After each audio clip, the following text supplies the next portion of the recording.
his goal clearly wasn't to gather as many people as possible, because if it was, then he was the worst leader because he so fumbled the 5,000.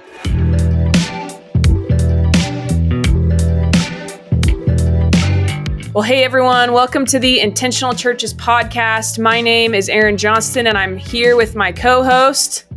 Hey, I'm Doug. Parks and Erin, welcome back. We missed you. Yeah, thanks. I'm glad to be here. And hey, we are here to give you, our listeners, practical wisdom and insight into leading your church and aligning to the Great Commission. That is kind of the purpose and hope of this podcast and the conversations that we get to have together. We're here today with a new friend named Grant. So Grant, welcome. We're so glad you're here. Grant, why don't you go ahead and just introduce yourself to our listeners? Tell us a little bit about you, where you are, what you do. Yeah. Thank you, Erin and Doug, just for having me. And I'm from Dallas, Texas. I moved to Nashville, Tennessee about 4 years ago. Me and my wife got married. Got a job with Think. At the time was Q, known for like the Q conference with Gabe Lyons and Rebecca Lyons.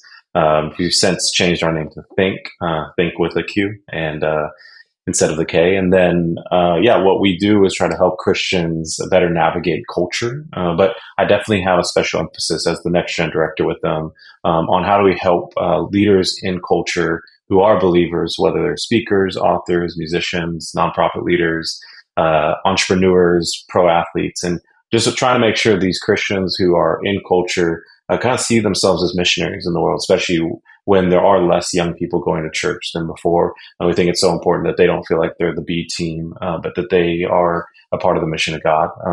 But I do end up also helping a lot of churches reach the next generation. Usually it's pastors that are trying to reach the next gen, parents that are trying to raise the next gen, and sometimes it's employers who are trying to just retain the next generation. Unfortunately, it's a generation that is often job hopping. I know it's from millennials, it was this number. I've heard it's gone up for Gen Z, but the average millennial was on the trajectory to have 14 jobs by the age of 40. And so it's just a lot of change, a lot of shifting and figuring out how do we reach this very unique generation. And then last thing that's new in my life is one of my closest friends, best friends, planted a church, and one of the kids I discipled back in college is now the executive pastor. It's called Way Church in Nashville. We just turned 1 year old 2 weeks ago. An amazing evangelist named Noah Heron. He's always giving an opportunity to receive a relationship with the Lord. And actually, I think we're just shy of like 400 people have given their life to Christ at the church. And again, a lot of young people, and I always say it's a cheat code being in Nashville is there's just so many people moving there. Jokingly, I call it the Caitlin Clark of cities. It's like came out of nowhere and everyone's talking about it. And so we do see God moving a lot in Nashville, and we want to be a part of kind of being a second home when there's so many new people there. I'd say about 70% of our church have not lived in Nashville longer than 2 years. And so it's a lot of new people. And so for us, community and intentionality and being that second home, as everyone who comes into a new place is looking for what's their new rhythms, we're really trying to double down on that. And so I love what you guys are doing and trying to help churches be intentional with in a relational way, not just content. Wow, that's awesome. Thanks for that intro. It's good to have you with us. And that's kind of where we want to go. This whole season of the podcast, we're talking about this idea of like radical alignment. Like, how do we help our churches be aligned, like at every level in the direction of the Great Commission? And so we want to kind of get around that conversation with you today, Grant, but really in talking about kind of what you already alluded to, which is the next generation, reaching Gen Z. And so I would love to just start by asking you, how, from your perspective, how is Gen Z coming to find Jesus? Like, what are you seeing as you see that? I would say, it's interesting right now. I mean, right off the bat, when I think about that question, I think about JP and Jonathan Pekluda and Jenny Allen. If you're not familiar with JP, he had the largest young adult ministry in the nation at the Porch and Watermark in Dallas. About 4,000 young people every Tuesday night coming together. And of course, Jenny Allen leading If Gathering. But there's a woman, Tanya Pruitt and Maddie Pruitt and Grant Trout, who have been doing those college campus, it's called Unite, and going on college campuses. So I think one is it's relationally going to where they are. It's becoming a local missionary in their space and not expecting them just to come to you, but going where they are. And then two, I would say, Jenny and JP are really good at this is in the fivefold ministry given to us in Ephesians 4:1, it talks about how God gave, Ephesians 4:11, but it talks about how God gave us apostolic leaders, prophetic leaders, evangelistic leaders, shepherds, and teachers. And why I bring that up is I think we've often trained in how to be a teacher. Most seminaries are training, I would say, mostly teachers and shepherds, and those are amazing leaders. They keep us healthy. They keep us theologically um, grounded. But there is a difference between a teacher and a prophet, and a prophetic wiring and a teacher wiring. To me, a teacher shines light on God's word and helps you understand things in the word maybe you never noticed before. But I would say what the next generation is more connecting with prophetic voices, that doesn't just shine light on God's word. They shine almost light on man's heart. It's like, this is what it says about who we are. And in light of God's word, this is kind of where we're falling short of what God's called us to, or falling short of like the fullness that life of God has offered to us. Don't you feel empty without that? Like, maybe it felt like rules, but we've tried our own way, and God has something so much more beautiful for you. And I think Jenny and JP have done that really well. And if you really even think about it, some of the pastors that really connected when I was growing up as a young person, their messages were like Francis Chan or Matt Chandler or David Platt. Those were some of my personal favorites. And I always felt like, I don't know if they're really teaching me anything new. Sometimes it was Francis Chan, and I would swear his message was just simply love God and love people. But the way he would communicate it, I would be like, I don't think I do love God or love people, because if this guy really loves God, he has an ability to just call us to something higher. Jenny definitely has that as well. JP has that. And I'm not saying you have to have that wiring, but I think it's a good thing to realize we want to go to where they are. And then we don't want to be soft. The whole world is being very clear and very bold. I think we should also be clear and bold. And there is compassion with that too. Like, how can we be compassionate? How can we lead with conviction? And then how can we be clear? And the last thing I'll say is they've done an amazing job. And then asking them to respond. Do you want to respond? Or like, when you think about the Ethiopian eunuch, it's like, well, why not get baptized right now? That's what they've been doing. It's like, kind of like, do you want a relationship with the Lord? You've tried your way. Do you want to try his way? Are you feel like God's speaking to you right now? And I think millennials, we were really good at friendship evangelism, but we're kind of like that guy on the sales team that is so fun. Everyone loves them. But if you look at their numbers, it's like, okay, but are you going to close any of these sales? It's like, you never close. You never ask, do they want a relationship with the Lord? And I fell into this as well, where I'm like, oh, now I'm such a good friend. I'd hate to bring it up now. And that's where I admire about Gen Z is they're a little more bold than millennials when it comes to like, hey, we needed the gospel. I've seen how much this generation has lost. I just need to preach the gospel. And then, do you want a relationship with God? Do you want to get baptized? Do you want to repent even, which is almost a scary word today, but I don't see how you can have salvation if you're not willing to talk about, or maybe even lead people to repentance. Grant, I need to invite you more into my life because I have 2 Gen Z kids. And one of them just went away to college. And I appreciate so much about what you're saying, that the generation is shifting, that like this prophetic side and it being harder is that's different than a lot of the messaging we're hearing, that Gen Z and millennials are so inclusive and don't want to offend people and don't want to be canceled. I just have a lot of questions. I would say by and large in our work with churches out there, I feel like I don't yet know how Gen Z is going to come to Christ, because what we're seeing in a lot of churches is a mass amount of millennials to come to Christ for the first time, come to the Lord for the first time. And having to navigate all these really controversial things, I'm just curious how this next 5-10 years is going to play out. So,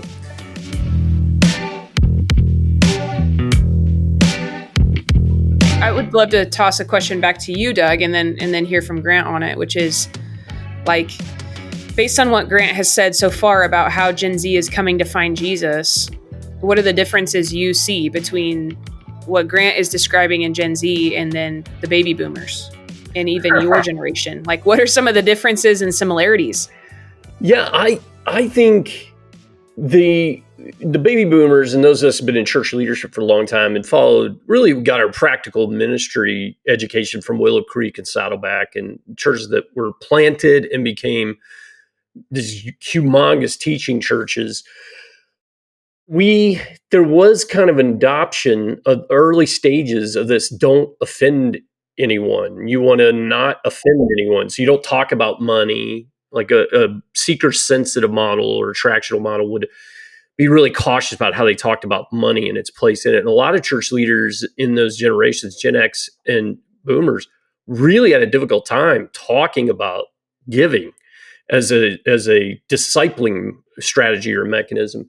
And then evangelism, we kind of slid into, I've talked about this before on the podcast and in several other venues, we kind of slipped into this Constantinian mindset, like that our programs and the produced show was what won and grew people. And it wasn't consciously, but what I'm curious to hear from Grant more on is my read for millennials and Gen Z watching my kids, learning first how to have close relationship, which we talked about before, Aaron, that the younger generation is learning because so much of relationships fostered on a screen.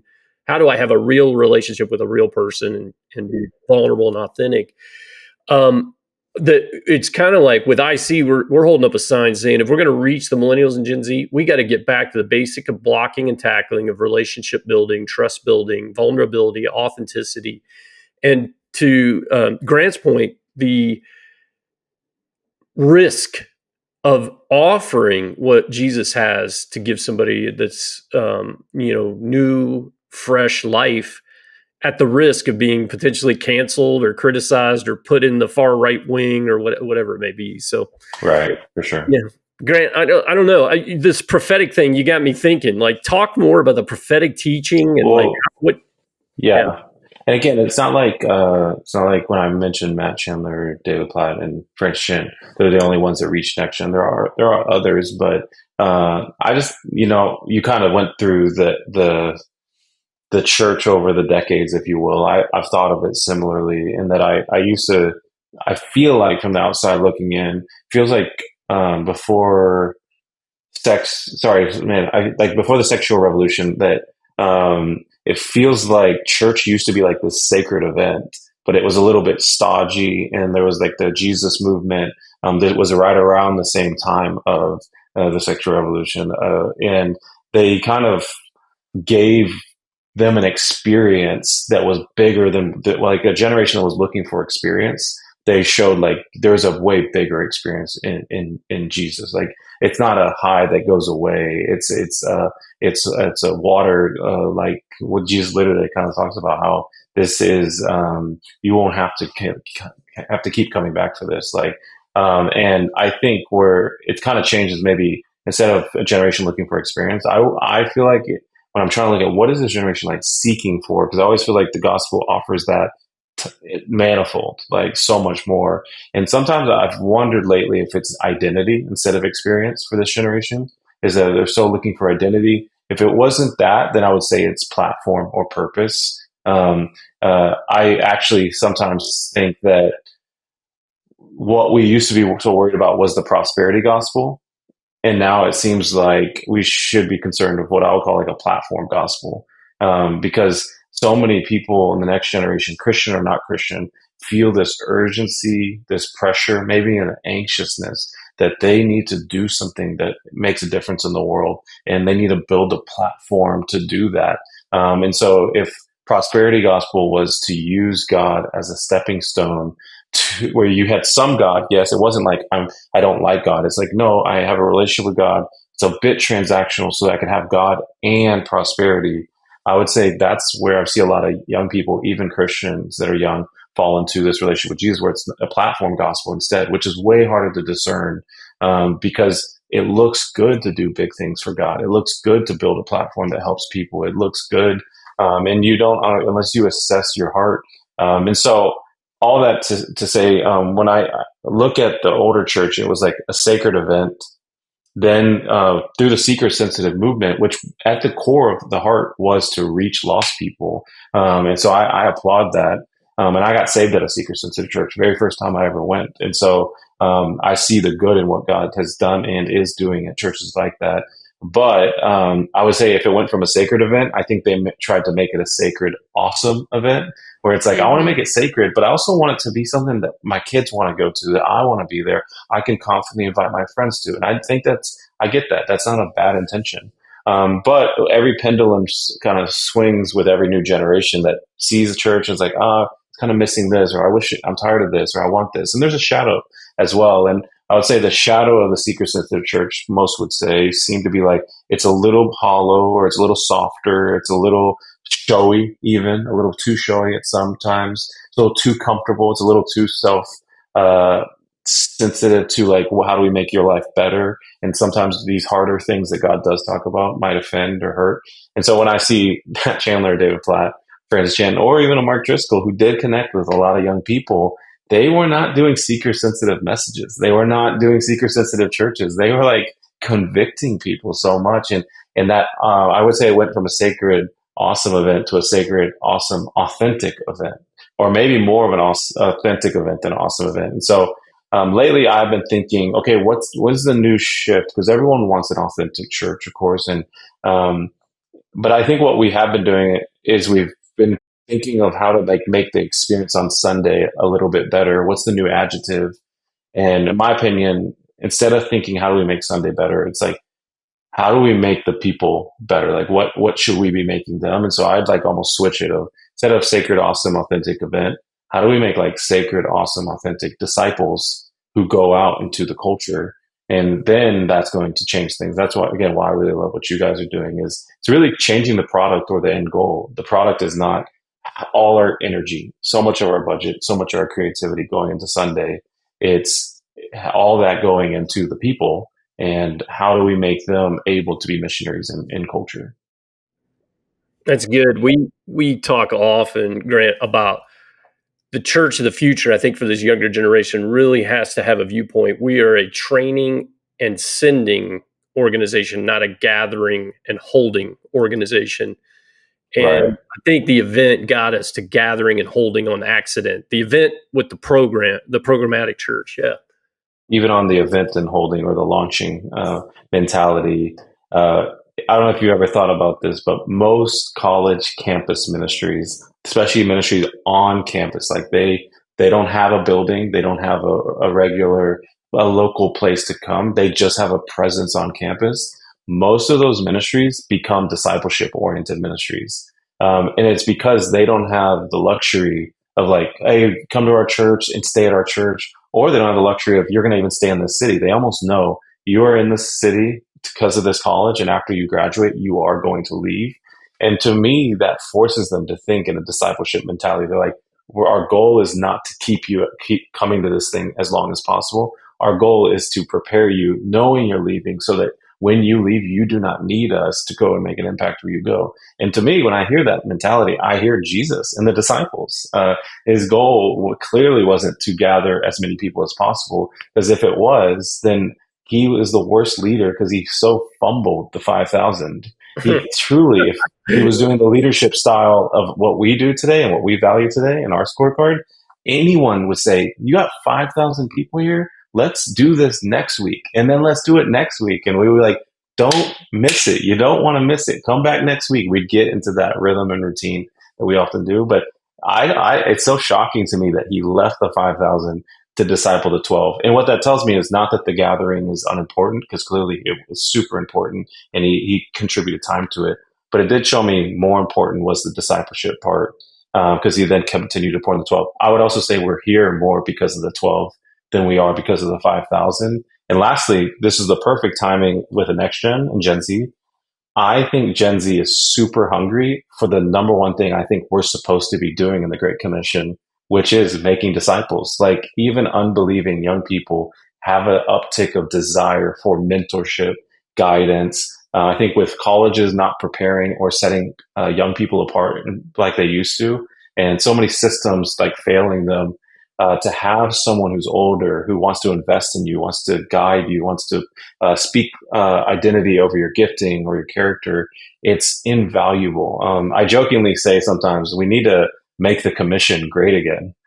Because that's the one part of the commission that is like his literal last words from Jesus, go and make disciples. It's literally what he did. And it's unfortunately what very few people have ever received from anyone. Many have never been discipled.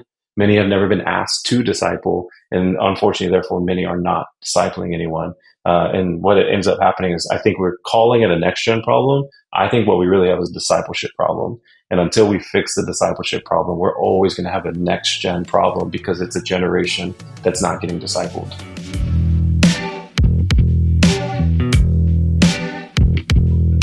Intentional Churches has some language called the relational reach zone, which the way I describe that to people that haven't heard that is like who are the people that are close to you but far from God, right? So every person has a relational reach zone, like the people that they do life with that are close to them but far from God.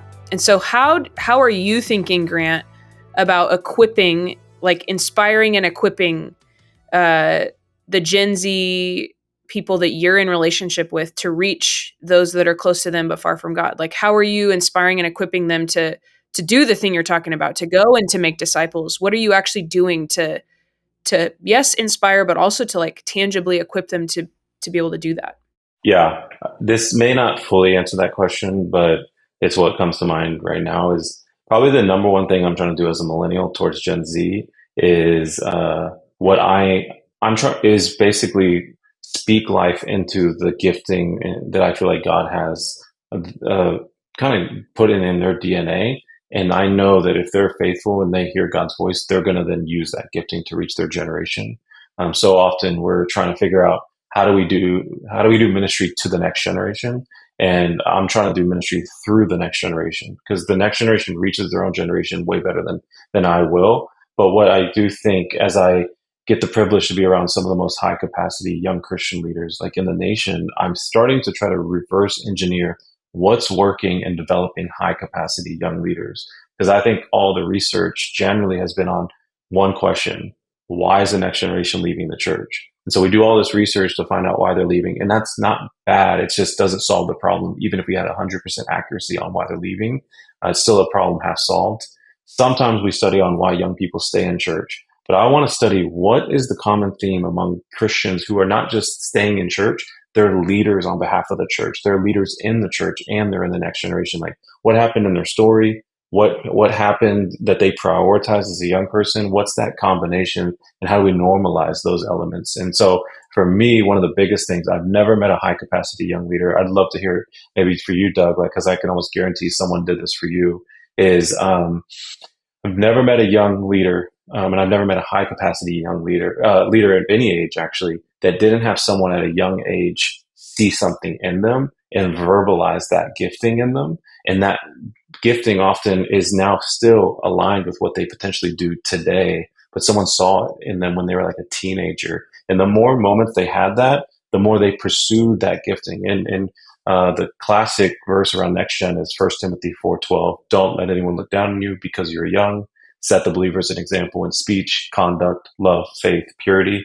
But two verses down from the classic cliche next gen verse it says, and do not neglect the gift you have, which was given to you by the prophecy and the counsel of elders. And so to me, it's like you get this gift. It's Paul saying, don't neglect it. And it was given to you by prophecy and counsel of elders. Like, and for some people that are scared of prophecy, I could say simply as, when's the last time you said the four letters, I see in you, to a young person? Like, hey, I see this in you, whether it's their character or their skill set, because that's one of the most powerful things you can do. I might ask, like, 4 weeks ago, could you even remember what the sermon was about at your church? Mm-hmm. And some people, even the person preaching it, would have maybe a hard time. They have to think about it, but we'll never forget those moments when someone saw something in us. We remember it for decades. And so even for you, Doug, like, did you have a moment like that? Because I think if I could see it in them, verbalize it in them, then God's going to like continue to fan and to flame that gift that is in them, and they could utilize that as an evangelist to their generation. Oh, 100% for me. Because like Erin said, I grew up in a family far from God. And it was youth pastor when I'm like a teenager. I mean, there have been earmarks along the way of those early years of Christian men, especially, who spoke into me what you're saying. They prophesied into me gifting. Erin, you? Oh yeah, I wouldn't be here without. I could name names of people who sat down with me and saw good in me and called it out. And yeah, I can remember being Is there in one high school. specific that you think of, like Oh yeah, a specific gifting that someone kind of noticed or challenged you in or encouraged you to pursue? yeah. I had someone sit me down and say, just called out the gift of leadership. Like, I see the gift of leadership in you, and I think you need to pursue that and keep learning how to lead others. Um, and then she also said, and I'll help you do that. So it wasn't just calling out the gifting, but it was also helping me know what to do next with that gifting, which I think was really helpful. I appreciate the question, Grant. As we kind of round to the end of our episode, we love to get like really practical for a second, which I think the advice you've already given is really practical. Like, to our listeners, you should be finding the young people in your life and seeing the good and calling it out, which means you have to spend enough time with those people to understand and to know what the good is, right? You have to be in proximity enough to know, to be able to identify the gifts that they have, which I think is important. It can be so easy to get caught up in the busyness that we forget to spend time with those in the next generation, which I think is really important. But Grant, I would love to ask you, like, for our listeners, many of which are in church leadership, they're doing their best to seek alignment to the Great Commission. What's one or two things you would encourage our listeners to do as they think about building a strategy that's going to reach Gen Z in their church? Like, what would you tell them to think about? What would you tell them to do? What question maybe would you invite them to ask? Any of the above. What advice would you give? I would say think about one or two things that you do every week or every other week, and invite someone younger to do that with you. You can't do that for everyone, but you can do that for someone. And there's like 4 domains. If I was trying to if I was teaching young people how to get discipled, which I do a lot, I always say, I'm going to try to teach you how to trick older people into discipling you. And Nice. I was like, what I do is I say, find out what they love to do, and they do it all the time. And you go and try to do that with them. See if they will. And because you could either join someone in their family life, their personal life, which is like your hobbies and things you love to do, your work life. Some people have the kind of job where you can follow them.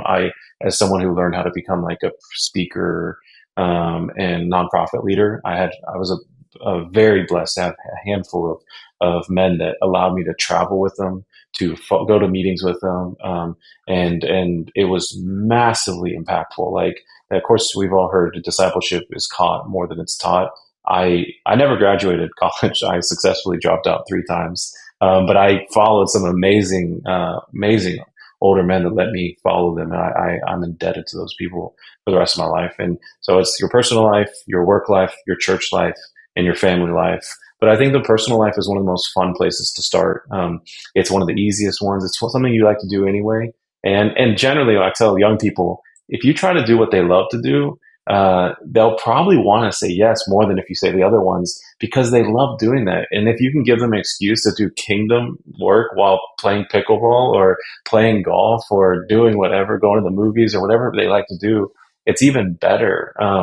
And so, I mean, quick story just to end with is, like, when I was about 23, I was discipled by one of the architects of Walmart, and he was on the board with Tim Keller. He did a lot with IJM. This guy helped make the I Can Only Imagine movies and Jesus Revolution. He's a wealthy, intentional man out of Dallas, and he was so busy because most people have a heart for discipleship. They just don't have the time for discipleship, in their opinion. But I would say they're thinking mentorship. To me, mentorship is adding something to your calendar. Discipleship is including someone in your calendar. And so I'm always thinking, how can I get included in their calendar? Because they are busy. Great leaders generally are busy. That's not going to go away. And so I, as a young person, am trying to figure out who has time. How do I find a way into their calendar? So I asked him. I'm trying to trick him into discipling me because he's too busy to meet with me. It took 6 months of rescheduling to get a meeting with this man. And when I met with him, I asked if we can get more time together. He said, I really think God's doing a lot with you, but I don't have the bandwidth. I don't have time. But I did get his number, and I texted him that night. And I saw on his social media that he liked to run, because any runner that runs, they always make sure the world knows that they're running. And so they're always posting about it and telling you when they run and how long they run. And so I told him, I texted him that night. I said, hey, I'm trying to get into running actually, and I saw you run. Is there any chance I could ever go run with you? This dude's whole cadence and countenance and answer all of a sudden is like too busy was, yeah, okay, let's do it tomorrow. Are you free? And I'm like, yeah, I mean, I want to do it. Let's do it. He said, okay, if you're serious. He texts back. He said, meet me tomorrow at 4. And I'm just like, why do these guys always have to run at like the earliest hours of the day?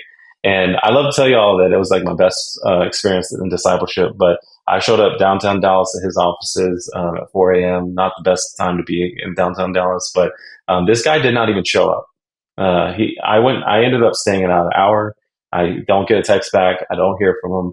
I go back to bed. And around 7 or 8 a.m., I get a text from him where he's like, I'm so sorry. I should have been clear. When I said 4, I meant 4 p.m. And so I assumed it was 4 a.m.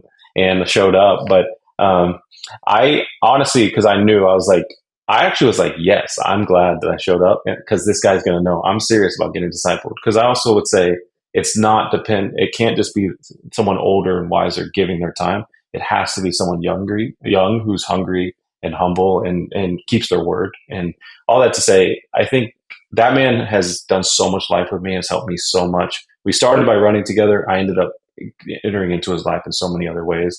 Again, you can't do that for everyone, but I would encourage you find someone who's younger in your life and just simply start by inviting them to do what you already do for fun. You'd be shocked how powerful that is for a young generation that often is fatherless, sometimes from divorced homes, maybe still trying to often figure out their calling. To get around someone who's older that wants to just get some intentional time with them is like massive. Yeah. That's amazing. Thank you so much, Grant. I've learned a lot listening to you. I'm sure our listeners have. Doug, always grateful for your kind of national perspective and generational perspective. Oh, yeah. Doug brings that. That's my kind way of calling out. No way. All right. Thanks for listening, everyone, to this week's episode of the Intentional Churches podcast. Like we said, this season of the podcast, we've been taking a deep dive into this idea of like radical alignment in your church into the Great Commission. And so today, our goal was to think about that when it comes to the next generation. If you're listening to these episodes and wondering how your church maybe can get started on the journey of radical alignment, we've actually got a free ebook for you. So it's only about a 15-minute read, and it will help you and your church get pointed in the right direction when it comes to radical alignment. So you can download the ebook for free by visiting intentionalchurches.com/podcast. I just want to say thanks again for listening, and we will see you next time on the Intentional Churches podcast.